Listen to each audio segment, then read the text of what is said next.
नमस्कार मित्रों, स्वागत है आपका मेरे YouTube चैनल ज्ञान चक्र एग्ज़ाम प्रेप में। आज मैं आपके लिए कंप्यूटर की क्लास लाया हूं। आज डे 2 है, एक क्लास इसकी हो चुकी है पहले ही। इसके अंतर्गत हम पढ़ेंगे कंप्यूटर का विकास। ये आगामी सभी एग्ज़ामों के लिए बहुत ही इम्पोर्टेंट है। एक बार आप लोग कंटेंट देख लीजिए। आज मैंने बहुत मेहनत से बनाया है, सारी चीज़ें ऐड की हैं इसमें।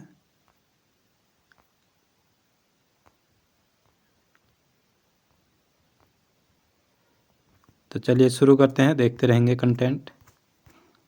आप लोग भाग जाते हैं तब आपको कंटेंट दिखाना ज़रूरी हो जाता है थोड़ा। कंप्यूटर का विकास, ठीक है। कंप्यूटर यहाँ से शुरू हुआ है। देखिए, अबेकस प्राचीन बेबीलोन में गणना हेतु प्रयुक्त होता था। ये आंगनबाड़ी में आपने देखा होगा। इसमें जैसे बच्चों को सिखाते हैं 1 2 3 4 ऐसे करके गिनती। ये पहले गणना हेतु प्रयोग हुआ था। विश्व का पहला गणना यंत्र है ये। तारों में पिरोए गए गोलाकार मनकों से गणना की जाती है। इसका उपयोग होता था जोड़ और घटाव की मदद में। फिर पास्कल लाइन आया। यह है पास्कल लाइन। इसका आविष्कार ब्लेज पास्कल ने किया था 1642 में। यह पहला यांत्रिक गणना मशीन थी। यह केवल जोड़ और घटाव कर सकती थी। इसे एडिंग मशीन भी कहा जाता था। डिफरेंस इंजन और एनालिटिक इंजन, ये डिफरेंस इंजन है, ये एनालिटिक इंजन है। इनका आविष्कार किया था चार्ल्स बेबेज ने। यह है चार्ल्स बेबेज, 1822 में किया था इनने। एनालिटिक इंजन में पंच कार्ड निर्देशों पर कार्य करता है। पंच कार्ड अभी मैंने पीछे दिखाया हुआ है। पंच कार्ड मतलब जैसे आपने पहले वो देखा हो जिसमें दन बुनते थे या ऐसे करके ऊन हून सेट करे रहते, ऐसे छेद छेद छेद छेद वाला टाइप का, वैसा ही हुआ पंच कार्ड। सभी अंकीय क्रियाएं अब होने लगी। पहले तक जोड़ और घटा नहीं हो रहा था, अब गुणा भाग भी होने लग जाएगा इनमें। सभी अंकगणितीय क्रियाएं करता था। यह पहला वास्तविक कंप्यूटर था। एडा अगस्टा, इन्होंने पहला प्रोग्राम लिखा। विश्व की पहली प्रोग्रामर है। बाइनरी सिस्टम में इनने योगदान दिया है अपना, एडा अगस्टा ने। क्या आप लोग जानते हैं चार्ल्स बेबेज को फादर ऑफ मॉडर्न कंप्यूटर कहा जाता है? ये तो सभी जानते होंगे। सेंसर टेबुलर, ये था सेंसर टेबुलर। हरमन होलेरिथ ने 1890 में इसकी खोज की थी। यह विद्युत चालित जनगणना मशीन थी, ठीक है। इसमें भी पंच कार्ड से डाटा स्टोर किया जाता था। पहले टेक्सटाइल मशीनों में भी उपयोग किया जाता था ये पंच कार्ड का। वही जो मैं बता रहा हूँ, बुनने के लिए, दन बुनने के लिए अभी भी करते हैं। जैसे पतले पतले तागे जैसे फंसा दिए, वैसे ही इस पंच कार्ड में भी डाटा का स्टोर किया जाता था। फिर मार्क फर्स्ट IBM द्वारा, IBM की फुल फॉर्म होती है इंटरनेशनल बिजनेस मशीन, और वैज्ञानिक थे हावर्ड आइकन। इनके द्वारा 1944 में मार्क फर्स्ट, यह है मार्क फर्स्ट, पहला इलेक्ट्रोमैकेनिकल गणना यंत्र था ये। यह पूर्णतः स्वचालित मशीन थी, मतलब कि एक बार अगर हम इसको इंस्ट्रक्शन दे देंगे तो ये फिर अपने आप काम कर देगी आगे को।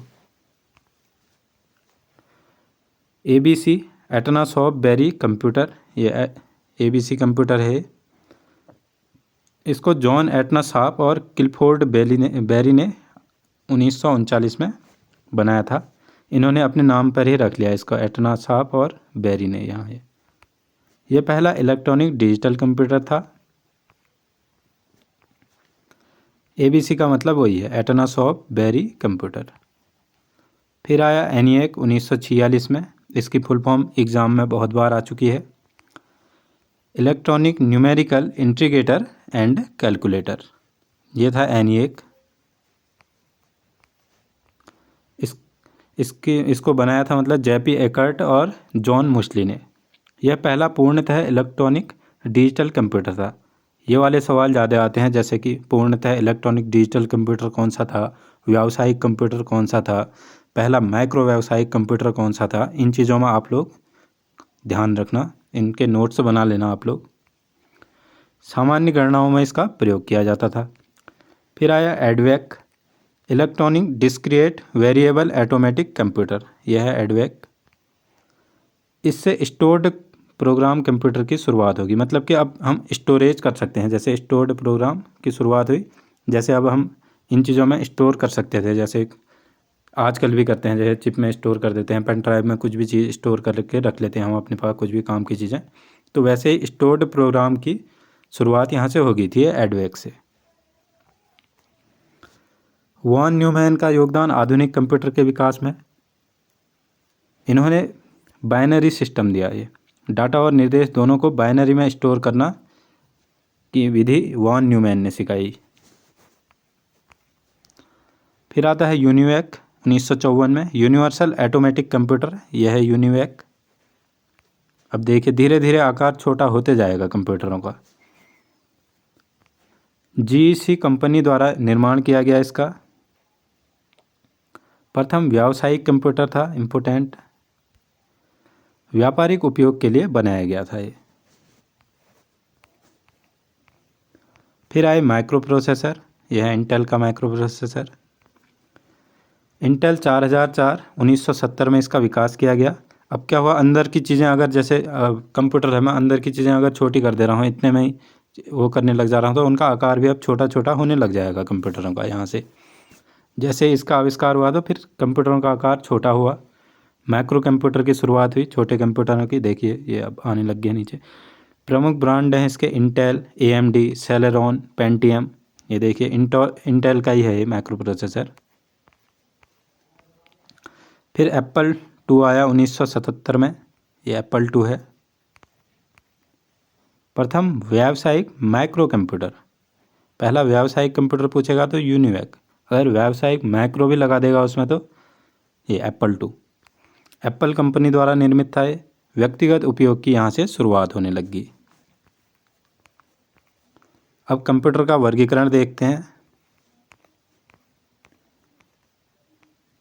पीढ़ियों के आधार पर देखते हैं। पहले यहाँ कंप्यूटर देख लीजिए आप, जैसे फर्स्ट जनरेशन में ऐसे कंप्यूटरों का इस्तेमाल होता था, सेकेंड जनरेशन में इनका इस्तेमाल होता था, थर्ड में ये, फोर्थ में ये, फिफ्थ में ये, आजकल फिफ्थ चल रही है तो ये चल रहा है। अब इनके बारे में हम डिटेल में पढ़ते हैं। पीढ़ियों के आधार पर पहली पीढ़ी 1942 से 1955 में आई। ये इनके सन भी पूछता है, पहली पीढ़ी दूसरी पीढ़ी कब से कब तक आई, तो इनको ध्यान रखना। और ये वाला सवाल भी पूछता है कि किस पर आधारित थे। पहली पीढ़ी थी वैक्यूम ट्यूब पर आधारित, ये होती है वैक्यूम ट्यूब। ये पुरानी टीवियाँ भी आपने देखी होंगी, उनके पीछे से ऐसे करके बने रहती थी ये, इस टाइप का। पंच कार्ड और पेपर टैप में स्टोरेज करते थे, ये चिप है, ठीक है, स्टोरेज करने के लिए। यह है पंच कार्ड, ये जिसकी चर्चा उस टाइम से हो रही है। भाषा इसमें मशीनी भाषा का इस्तेमाल किया जाने लगा और लो लेवल लैंग्वेज का इस्तेमाल किया जाने लगा। इसकी गति होती थी मिलियन सेकेंड, MS में नापते थे इसकी गति। अधिक ऊष्मा और त्रुटियां अधिक होती थी। अब वैक्यूम ट्यूब गर्म हो जाती थी, ठीक है, तो इनको वातानुकूलित कमरों में रखना पड़ता था, नहीं तो ये गर्म हो जाते थे, फिर फटने अटने का डर रहता था। और इनमें गलतियां भी हो जाती थी पहले तक। एक मूवी है एलन ट्यूरिंग की, उसको देखना आप, उससे थोड़ा समझोगे कैसे हुआ था करके। उदाहरण ENIAC है इसका, जो पहला, यूनिवैक भी इसका ही है और मार्क 3 भी इसका ही है। इनका पहली पीढ़ी के कंप्यूटर हैं ENIAC, यूनिवैक और मार्क फर्स्ट। ये ऊपर अभी इनको हमने डिटेल में पढ़ लिया है। दूसरी पीढ़ी 1955 से 64 तक थी। इसमें ट्रांजिस्टर का प्रयोग होने लग गया, ये ट्रांजिस्टर इसे कहते हैं। असेंबली लैंग्वेज और न्यूमेरिक्स कोड का इस्तेमाल होने लग गया। न्यूमेरिक्स कोड वो हुए जैसे हम लोग ट्रिक बना लेते हैं किसी चीज़ को याद करने के लिए, वैसे ही न्यूमेरिक्स कोड का इस्तेमाल होने लग गया था इन चीज़ों में फिर। और स्टोरेज होने लग गया इनमें मैग्नेटिक टेप में और डिस्क के अंदर। गति माइक्रो सेकेंड में आ गई, MUS। Batch operating system, batch से क्या समझते हैं आप लोग, जैसे आपके भी ट्यूशन के बैच होते होंगे, सुबह के शाम के, जो उस बैच का होगा उसी बैच में जाएगा। मतलब कि एक जैसे लोगों को एक साथ कैटेगरी करके बांट दिया गया, तो इसके अंदर बैच ऑपरेटिंग सिस्टम होता था। इसको हम डिटेल में ऑपरेटिंग सिस्टम वाले में भी बताऊंगा, वैसे इधर पर समझ लीजिए। इसमें भाषा का कोबोल का इस्तेमाल होने लग गया और फोटोन का इस्तेमाल होने लग गया। कोबोल का होता है full form common oriented business language, और फॉर्मूला ट्रांसलेशन फोटोन का। इनको हम जब लैंग्वेज वाला पढ़ेंगे तब इनके बारे में डिटेल में पढ़ेंगे, ठीक है। ट्रांजिस्टर बेल लेबोरेटरीज में 1947 में इसकी खोज की गई थी। खोज किसने की? बर्डीन ने, शॉकले ने और बार्टेन ने। अब आए तीसरी पीढ़ी के कंप्यूटर 1964 से 1975 तक। इनमें आईसी चिप्स का इस्तेमाल होने लगा, इंटीग्रेटेड सर्किट चिप्स इनका इस्तेमाल होने लगा। देखिए, स्मॉल स्केल इंटीग्रेशन से मीडियम स्केल इंटीग्रेशन की चिप आई। पहले स्मॉल स्केल इंटीग्रेशन का इसमें इस्तेमाल होता था, फिर मीडियम स्केल इंटीग्रेशन चिप्स का इस्तेमाल होने लग गया था। फिर इनमें कीबोर्ड प्लस मॉनिटर का उपयोग भी यहीं से आया। पहले तक सब एक ही डब्बा जैसा आप लोग देख ही रहे होंगे ऊपर, फिर कीबोर्ड अलग से, मॉनिटर, इन चीज़ों का उपयोग भी होने लग गया था। रैम, मैग्नेटिक टेप, डिस्क, इन चीज़ों का इस्तेमाल तीसरी पीढ़ी में हुआ। इन चीज़ों को ध्यान से याद रखना है, कौन सी चीज़ कौन सी पीढ़ी में है, बताने के लिए आ सकते हैं सवाल। गति नैनो सेकेंड होगी। फिर भाषा PL1 और पास्कल और बेसिक, ये उच्च स्तरीय भाषाएं होती हैं, हाई लेवल लैंग्वेज, इनको भी हम पढ़ेंगे बाद में। मिनी कंप्यूटर PDP-8 1965 में इसका आविष्कार हुआ। ये तीसरी पीढ़ी के अंतर्गत इसका आविष्कार हुआ। आईसी चिप का आविष्कार किया था जैक किल्बी और रॉबर्ट नोई ने 1958 में। अब बात करते हैं हम चौथी पीढ़ी के कंप्यूटर की। ये 1975 से 1989 तक थे। इसमें माइक्रो प्रोसेसर का प्रयोग प्रारंभ हो गया। माइक्रो प्रोसेसर आप जानते हैं अब इसे। चौथी पीढ़ी में इम्पोर्टेंट सवाल हैं, मैंने आपको बता दिए हैं कौन कौन से, या जिनमें ज़्यादा आपने फोकस रह के, मतलब वो उनमें नज़र रखनी ही रखनी है। फिर लार्ज स्केल इंटीग्रेशन का इस्तेमाल होने लगा और वेरी लार्ज स्केल इंटीग्रेशन तकनीक से प्रोसेसर की शक्ति बढ़ी। कंप्यूटर की गति पिको सेकेंड में आ गई है। अब देखिए, हर उसमें स्पीड थोड़ा कम कम कम होते जाएगी, मतलब जिससे कि स्पीड में काम होने लग जाए, क्योंकि चीज़ें बदलते जा रही हैं। कभी आईसी चिप्स आ जा रहे हैं, फिर रैम का प्रयोग होने लग जा रहा है, फिर माइक्रो प्रोसेसर आ गए हैं, तो इन चीज़ों से क्या हो रहा है, स्पीड भी कम हो रही है उन चीज़ों की, ठीक है। 1 पिको सेकेंड बराबर 10⁻12 सेकेंड होता है। माइक्रो प्रोसेसर से छोटे व पोर्टेबल कंप्यूटर संभव हो चुके, आपको मैंने बता दिया है। मल्टीटास्किंग द्वारा एक साथ कई कार्य संभव होने लग गए। एक साथ हम कंप्यूटर में कई काम कर सकते हैं। जैसे पहले तक ऐसा होता था कि जो हमने खोला है उसमें वही चीज़ चल रही होगी। आजकल ऐसा होता है कि जैसे फ़ोन में भी होता है, हम यहाँ से स्वाइप करके उसको फिर दूसरी चीज़ में चले जाते हैं। ऊपर से मैसेज आया तो क्लिक किया, दूसरे ऐप में चले गया। ऐसे करके मल्टीटास्किंग, मतलब एक साथ हम बहुत सारे काम कर सकते हैं। एमी हॉप ने 1971 में पहला माइक्रो प्रोसेसर विकसित किया। इसे पर्सनल कंप्यूटर अस्तित्व में आया। अब यहाँ से पर्सनल कंप्यूटर की अवधारणा शुरू हो जाएगी, मतलब कि हम अपने लिए सिस्टम हम खरीद सकते हैं, एक आदमी पर्सनल यूज के लिए। सेमीकंडक्टर मेमोरी रैम का प्रयोग शुरू हुआ, जिससे तीव्रता में वृद्धि हुई। लैन और वैन जैसे नेटवर्कों का विकास हुआ। पैरेलल कंप्यूटिंग और मल्टीमीडिया तकनीक की शुरुआत हुई। IBM ने 1981 में माइक्रो कंप्यूटर विकसित किया, जिसे PC कहा गया। PC मतलब पर्सनल कंप्यूटर, ठीक है। GUI ग्राफिकल यूजर इंटरफेस ने उपयोगकर्ता के अनुभव को सरल बनाया। GUI हुआ जैसे ये ग्राफिकल यूजर इंटरफेस, मतलब जैसे मुझे अब म्यूजिक सुनना है तो मैं म्यूजिक के लिए कौन सा आइकन दबाऊंगा, ये वाला दबाऊंगा। अब फिर इनने क्या किया, पहले तक ऐसी चीज़ें नहीं होती थी, फिर इनने आइकन बना दिए अलग अलग चीज़ों के लिए अलग अलग। जैसे इनमें कोई और आइकन भी देख रहे होंगे, जैसे मैंने कैलेंडर में जाना है तो मेरे को ये आइकन दिख गया, तो इससे क्या हुआ, हम लोग पहचानने लगे कि ये चीज़ है, तो हम फटाफट क्लिक करते थे, तो उपयोगकर्ता के लिए आसान होगी चीज़ें। ऑपरेटिंग सिस्टम में MS-DOS और MS विंडोज़ और एप्पल OS का विकास हुआ। C लैंग्वेज का विकास हुआ। उच्च स्तरीय प्रोग्रामिंग में क्रांति आ गई। अब प्रोग्रामिंग होने लगी हाई लेवल लैंग्वेजों के अंतर्गत। भाषाओं का मानकीकरण किया गया तथा ताकि कोड हर सिस्टम में चल सके। फिर इनके मानकीकरण भी किए गए, क्योंकि अब सब पर्सनल कंप्यूटर भी रखने लग गए हैं, तो मानकीकरण ज़रूरी हो गया था कि जिससे कि इन लैंग्वेजों को हम अपने सिस्टमों में भी चला सकें। कुछ रोचक तथ्य हैं। मूर का नियम ये कहता है कि 18 माह में चिप में ट्रांजिस्टरों की संख्या दुगनी हो जाती है।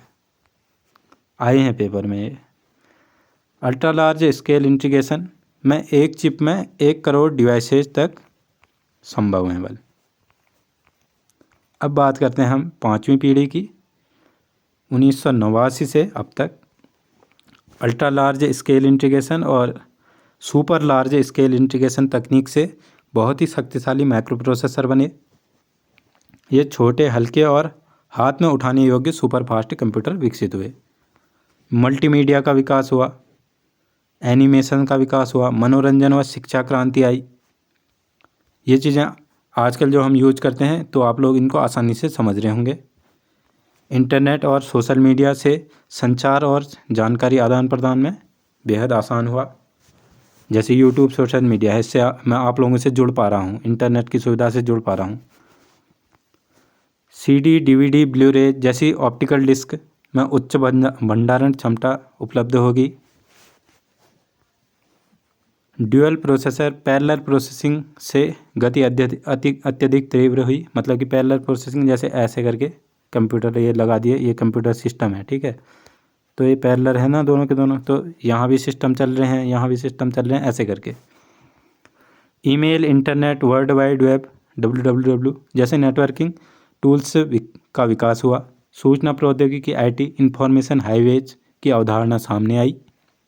कृत्रिम बुद्धिमत्ता AI द्वारा कंप्यूटर को निर्णय लेने के योग्य बनाया जा रहा है। आजकल चल रहा है AI बहुत। स्पीच रिकॉग्नाइजेशन, रोबोटिक्स में AI का प्रयोग हो रहा है। मैग्नेटिक बबल मेमोरी, ये मैग्नेटिक बबल मेमोरी है, से स्टोरेज क्षमता में वृद्धि हुई। पोर्टेबल PC, डेस्कटॉप PC को कंप्यूटर को हर क्षेत्र से जोड़ा गया। पोर्टेबल PC मतलब कहीं भी ले जाओ उठा के इधर उधर, आजकल छोटे छोटे आने लग गए हैं अब। कुछ रोचक तथ्य हैं, देखिए। चिप का नाम इसका आकार आलू के चिप्स जैसा होने के कारण चिप पड़ा हुआ है, ठीक है। कार्य पद्धति के आधार पर पहले हम यहाँ पर इनको सिंपल मतलब एक एक हेडिंग देख लेते हैं इनकी, फिर नीचे डिटेल में पढ़ेंगे इनको। कार्य पद्धति के आधार पर एनालॉग कंप्यूटर आए, डिजिटल कंप्यूटर आए, फिर हाइब्रिड कंप्यूटर आए। एनालॉग कंप्यूटर ये हैं, डिजिटल कंप्यूटर ये हैं। जो एनालॉग और डिजिटल का मिक्सअप होता था वो हाइब्रिड कंप्यूटर होता था। इनको अभी डिटेल में पढ़ेंगे नीचे। आकार और उपयोग के आधार पर मेन फ्रेम कंप्यूटर आए, मिनी कंप्यूटर आए, माइक्रो कंप्यूटर आए, सुपर कंप्यूटर आए। इनको भी देखिए, मिनी कंप्यूटर ये होता है, सुपर कंप्यूटर ये है, माइक्रो कंप्यूटर ये है और मेन फ्रेम कंप्यूटर ये है। भविष्य में कंप्यूटर की पीढ़ियाँ जो अब अगली जनरेशन में आएंगी, जैसे 5वीं पीढ़ी चल रही है, अब अगली जनरेशन में जो पीढ़ियाँ आएंगी, वो कंप्यूटर की पीढ़ियाँ आएंगी वो चलेंगी, ठीक है। नैनो कंप्यूटर आएंगे, ये है नैनो कंप्यूटर। नैनो ट्यूब्स तकनीक का इनमें इस्तेमाल होगा। अत्यधिक छोटी और तेज़ मशीनें होंगी। क्वांटम कंप्यूटर, यह है क्वांटम कंप्यूटर। एक साथ 1 और 0 की गणना, मतलब बाइनरी कोड जो 1 और 0 में होते हैं उनकी गणनाएं एक साथ ही कर देगा। क्यूबिट, क्वांटम बिट में मेमोरी होगी इसकी। मस्तिष्क से भी तेज़ गति होगी इसकी, ठीक है, प्रोसेस करने की। DNA कंप्यूटर, बायो कंप्यूटर, ये है DNA कंप्यूटर। DNA और प्रोटीन आधारित डाटा प्रोसेसिंग होगी इनमें। बायोलॉजिकल कंप्यूटर सिस्टम होगा। केमिकल कंप्यूटर, यह है केमिकल कंप्यूटर। पदार्थ और रासायनिक प्रतिक्रियाओं पर आधारित गणना होगी। कंसंट्रेशन बेस्ड प्रोसेसिंग होगी, मतलब कि कुछ केमिकल से इसकी प्रोसेसिंग होगी, ठीक है। अब कंप्यूटर का वर्गीकरण अब डिटेल में पढ़ लेते हैं इन चीज़ों को। कार्य पद्धति के आधार पर वर्गीकरण। तकनीक के आधार पर कंप्यूटरों को 3 भागों में बांटा गया है। ऊपर 3 भाग मैंने बता दिया आपको। यहाँ देखिए, एनालॉग कंप्यूटर, ये होते हैं एनालॉग कंप्यूटर जिनमें जैसे स्पीडोमीटर हो गया, बाइकों में, पुरानी बाइकों में देखा होगा आपने स्पीडोमीटर। ये थर्मामीटर, आजकल तो सब डिजिटल हो गया, उनमें अंक आने लग गए हैं। पहले तक क्या होता था, जैसे थर्मामीटर मुंह में डालेंगे, फिर जितना पारा ऊपर जाएगा उस हिसाब से जो वहाँ पर लिखे रहेंगे उस हिसाब से हमारा बुखार उखार नापते थे। ये भी है हाइब्रिड कंप्यूटर। देखो इसमें स्पीडोमीटर वाला, मतलब स्पीडोमीटर भी है और थर्मामीटर भी है, हाइब्रिड है, ठीक है। मतलब एनालॉग कंप्यूटर ये है। इसके अंदर भी समय के साथ बदलने वाली भौतिक राशियाँ जैसे तापमान, दबाव, वोल्टेज आपने ऐसे करके पुराने स्टेपलाइजर देखे होंगे तो घर में ऐसे भी लिखे हुए वोल्टेज वाले, उनमें भी एनालॉग का मतलब जिसमें जो सुई वाली नहीं जाती है ऊपर नीचे, वही हुए एनालॉग कंप्यूटर। बस निरंतर बदलते सिग्नल का प्रयोग, गति धीमी होती थी इसकी, उपयोग में अब नहीं है उतने। साधारण घड़ी जो हाथ वाली घड़ी होती है जिसमें ऐसे सुई लगी रहती है, स्पीडोमीटर दिखाई दिया मैंने, वोल्टमीटर बता दिया आपको। डिजिटल कंप्यूटर अब गणना के लिए बाइनरी सिस्टम 0 और 1 का प्रयोग करते हैं। तीव्र गति होती है इनकी। आज से लगभग सभी कंप्यूटर इसी प्रकार के हैं। डाटा इलेक्ट्रॉनिक पल्स समय होती है। जो हम यूज कर रहे हैं कंप्यूटर वो सब यही वाले हैं, जैसे लैपटॉप हो गया, डेस्कटॉप हो गया, मोबाइल, ये सब इसके एग्जाम्पल हैं। हाइब्रिड कंप्यूटर हो गया ये मिक्स, जो अस्पताल में देखा होगा आपने, जिसमें टू णू णू ऐसे करके लाइन जाती है। डिजिटल और एनालॉग का मिश्रण है। इनपुट और आउटपुट एनालॉग में और प्रोसेसिंग इसकी डिजिटल में होती है। इसका उपयोग अस्पताल में, रक्षा क्षेत्र में, विज्ञान के क्षेत्र में किया जाता है। आकार और कार्य के आधार पर वर्गीकरण। मेन फ्रेम कंप्यूटर, यह है मेन फ्रेम कंप्यूटर। ये मल्टी यूजर सिस्टम होते हैं, मतलब कि एक साथ बहुत सारे यूजर इसमें काम कर सकते हैं। डम्ब टर्मिनल के माध्यम से उपयोगकर्ता से जुड़ते हैं। ये देखिए डम्ब टर्मिनल से, मतलब ये एक साथ जुड़े जुड़े टाइप के। बड़ी डाटा प्रोसेसिंग की क्षमता होती है इनमें। ऑनलाइन प्रोसेसिंग संभव होगी। उपयोग इसका बैंक में करते हैं, रेलवेज में करते हैं, अंतरिक्ष अनुसंधान में करते हैं, रक्षा के क्षेत्र में करते हैं इनका उपयोग। अब मिनी कंप्यूटर आ गए। यह है मिनी कंप्यूटर। मेन फ्रेम से छोटे और माइक्रो से बड़े कंप्यूटर होते थे। 1965 में डीईसी कंपनी द्वारा विकास किया गया इनका। एक से अधिक प्रोसेसर इसमें लगे होते हैं। सीमित मल्टी यूजर कार्य इसमें संभव हैं। इसका उपयोग यात्री आरक्षण में, ऑफिसों में और अनुसंधान में किया जाता है। एम्बेडेड कंप्यूटर किसी विशेष कार्य के लिए किसी उपकरण में एम्बेडेड एकीकृत चिप के रूप में, जैसे टीवी में लगे होंगे, वॉशिंग मशीन में लगे होंगे, कार में लगे होंगे। अब मैं आपको बताता हूँ कैसे लगे होंगे। जैसे हमें डिस्प्ले, ऊपर तो टीवी ऐसी दिखती है, लेकिन होती जो कि ऐसी, अंदर क्या होता है उसमें ऐसे करके एम्बेडेड करे रहते हैं इन चिप को, ये ऐसे करके, ठीक है। ये पीछे से लगाने वाले हैं कार्ड, फिर ये टीवी के अंदर ऐसे करके फिट होता है, देखिए, समझे। Embedded computer. या वॉशिंग मशीन है, ऊपर ऐसे करके टाइम दिखाने वाला जो होता है उसमें। माइक्रो कंप्यूटर माइक्रो प्रोसेसर आधारित होते हैं। वीएलएसआई तकनीक और यूएलएसआई तकनीक से बने होते हैं। मल्टीटास्किंग होते हैं, एक साथ बहुत सारे काम कर सकते हैं। नेटवर्किंग इनमें संभव है, मतलब नेटवर्क चला सकते हैं, जैसे डेस्कटॉप हो गया, लैपटॉप हो गया, टैबलेट, स्मार्टफोन आदि में। पर्सनल कंप्यूटर पीसी, एकल उपयोगकर्ता, कीबोर्ड, मॉनिटर, सिस्टम यूनिट सब जोड़ के, जैसे पर्सनल कंप्यूटर, डेस्कटॉप, उसमें कीबोर्ड भी चाहिए, मॉनिटर भी चाहिए, उन सबको जोड़ के एक पूरा एक पीसी बनेगा। 1981 में IBM द्वारा इसका विकास हुआ। 8088 प्रोसेसर इसमें लगा था। प्रमुख कंपनियां हैं जैसे IBM, Lenovo, Apple, HP, SCL, compact. अब बात करते हैं वर्क स्टेशन की। शक्तिशाली पीसी चाहिए होते हैं इसमें। बेहतर डिस्प्ले और प्रोसेसिंग क्षमता चाहिए। एकल उपयोगकर्ता होते हैं। इनका उपयोग करते हैं साइंस के लिए, इंजीनियरिंग के क्षेत्र में, सिमुलेशन के क्षेत्र में, गेम वेम बनाने के लिए। ये इसरो के अंदर का वर्क स्टेशन है। देखिए जब चंद्रयान 2 गया था उस टाइम का है। ये सब एकल उपयोगकर्ता बैठे हैं ना ये पीसीओ में, ये देखिए। और अब इसमें यहाँ क्या चाहिए इनको, शक्तिशाली पीसी चाहिए तगड़े वाले, और बेहतर डिस्प्ले होनी चाहिए, उनकी प्रोसेसिंग क्षमता बहुत तेज़ होनी चाहिए। लैपटॉप तो आप सब ने देखे ही हैं। इसका आविष्कार किया था 1981 में। एडम ऑर्सबॉर्न द्वारा इनका विकास किया गया था। पोर्टेबल होते हैं, हम इनको कहीं भी ले जा सकते हैं। बैटरी इनमें चालित होती है, बैटरी लगी रहती है इनमें। टच पैड होता है, जैसे की पे ये माउस हो गया, वहाँ पर टच करने के लिए हो गया। आजकल तो लैप ही वैसे ही आ गए हैं कि स्क्रीन में ही टच करने के लिए भी टच कर सकते हैं हम, फ़ोन की तरह। CD DVD इनमें लगाने की सुविधा होती है। वाईफाई होता ही है इनमें, ब्लूटूथ होता ही है। नेटबुक ये है लैपटॉप से थोड़ा छोटा।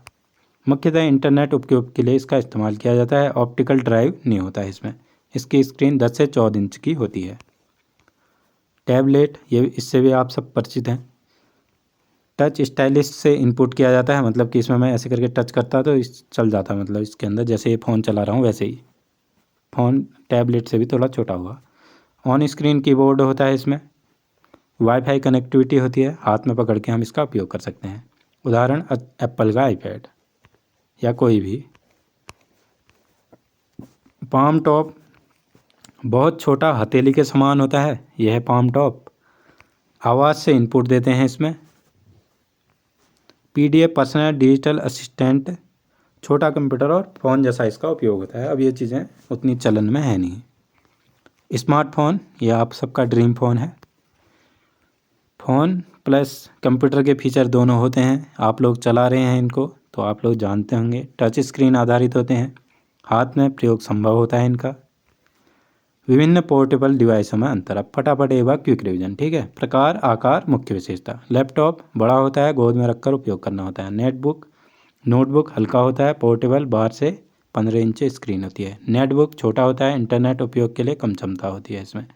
टैबलेट टच आधारित होता है, कीबोर्ड नहीं होता, हाथ से चलने योग्य होता है। स्मार्टफोन सबसे छोटा होता है, एक हाथ से प्रयोग करो, कॉलिंग इसकी प्राथमिकता होती है।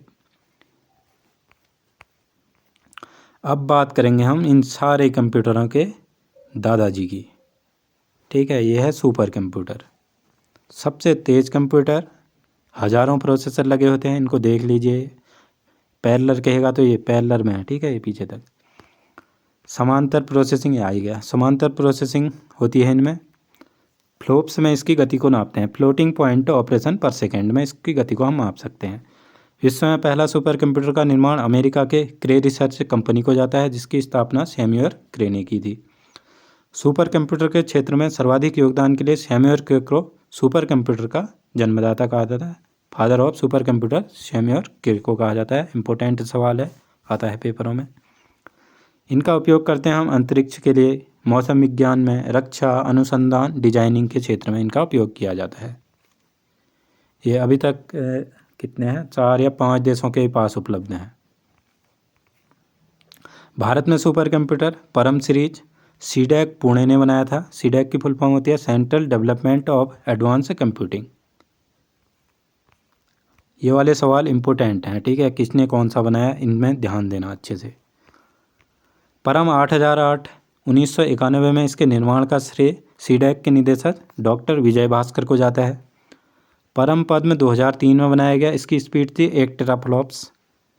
परम युवा 2 2013 में बनाया, एआई आधारित है, 500 टेराफ्लॉप से इसकी गति है। अनुपम सीरीज के computer BARC Bhabha atomic research centre में बनाए हैं, मतलब भाभा रिसर्च एटॉमिक सेंटर ने बनाए अनुपम सीरीज के कंप्यूटर। पेस सीरीज के कंप्यूटर, पेस की फुल फॉर्म होती है processor of aerodynamic computation and evolution. Series के सुपर कंप्यूटर का निर्माण अनुराग की फुल फॉर्म है advance numerical research and analysis group, Hyderabad द्वारा DRDO defence research and development organisation के लिए किया गया। मतलब कि पेस सीरीज के जो कंप्यूटर हैं वो अनुराग ने बनाए हैं, डीआरडीओ के लिए बनाए हैं। मैं इनकी फुल फॉर्म इसलिए लाया हूँ क्योंकि फुल फॉर्म भी आ जाती हैं पेपरों में, बहुत कंप्यूटर के पेपरों में तो ज़्यादा ही, और जानकारी भी होनी चाहिए, नहीं तो अनुराग हमको यहाँ पे किसी का नाम लगता। फ्लो सॉल्वर भारत का पहला सुपर कंप्यूटर है, जिसको 1980 में नाल ने बनाया, नेशनल एरोनॉटिक लिमिटेड ने बनाया था। अब कुछ रोचक तथ्य हैं आपके लिए। IBM deep blue super computer 1 second में 20 करोड़ शतरंज चालें सोच सकता है, ठीक है, रोचक तथ्य हैं। इसने विश्व विजेता गैरी कास्परोव को हराया था। Thanks for watching. आप लोगों का काम है लाइक करना, कमेंट करना, शेयर करना और सब्सक्राइब करना और बेल आइकन दबाना। और मुझे कमेंट में ज़रूर बताइएगा आपको वीडियो कैसी लगी, और ऐसी शानदार वीडियोस के लिए हमारे साथ जुड़े रहिए। हमारा क्रैश कोर्स भी चल रहा है, आप उसको भी देख सकते हैं, वो भी काफ़ी बेहतरीन।